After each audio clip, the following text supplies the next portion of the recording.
नमस्कार बंधुरा अवशेषे फिरছে अष्टम श्रेणी पर्यन्त पास फेल नतून शिक्षानीति केंद्रेर जेटा एतदिन पर्यन्त अष्टम श्रेणी पर्यन्त फेल ना करार रीति छिलो सेटा प्रत्याहार करेছে केंद्र।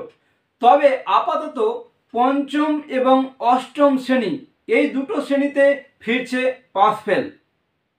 केंद्र तरफे जानानो হয়েছে যে प्रत्येक শ্রেণীতেই বার্ষিক পরীক্ষা হবে, কিন্তু पंचम শ্রেণীর বার্ষিক পরীক্ষায় যদি অকৃতকার্য হয় এবং अष्टम শ্রেণীর বার্ষিক পরীক্ষায় যদি অকৃতকার্য হয় তবে তারপর 2 মাস সময় দেওয়া হবে। 2 মাস পর আবার পরীক্ষা হবে। যদি পরীক্ষায় পাস করতে পারে তাহলে পরবর্তী শ্রেণী অর্থাৎ पंचम শ্রেণীর ক্ষেত্রে ষষ্ঠ শ্রেণীতে যেতে পারবে এবং अष्टम শ্রেণীর ক্ষেত্রে अष्टम শ্রেণী থেকে नवम শ্রেণীতে যেতে পারবে। নাহলে কিন্তু যদি পাস করতে না পারে তাহলে কিন্তু সেই ক্লাসেই থেকে যাবে। তবে এও জানানো হয়েছে কেন্দ্রের তরফে যে কোনো ছাত্রছাত্রীকে কিন্তু স্কুল থেকে বহিষ্কার করা যাবে না, অর্থাৎ ছাত্রছাত্রীকে পাস করতে হবে, এমনটাই কেন্দ্রের তরফে জানানো হয়েছে।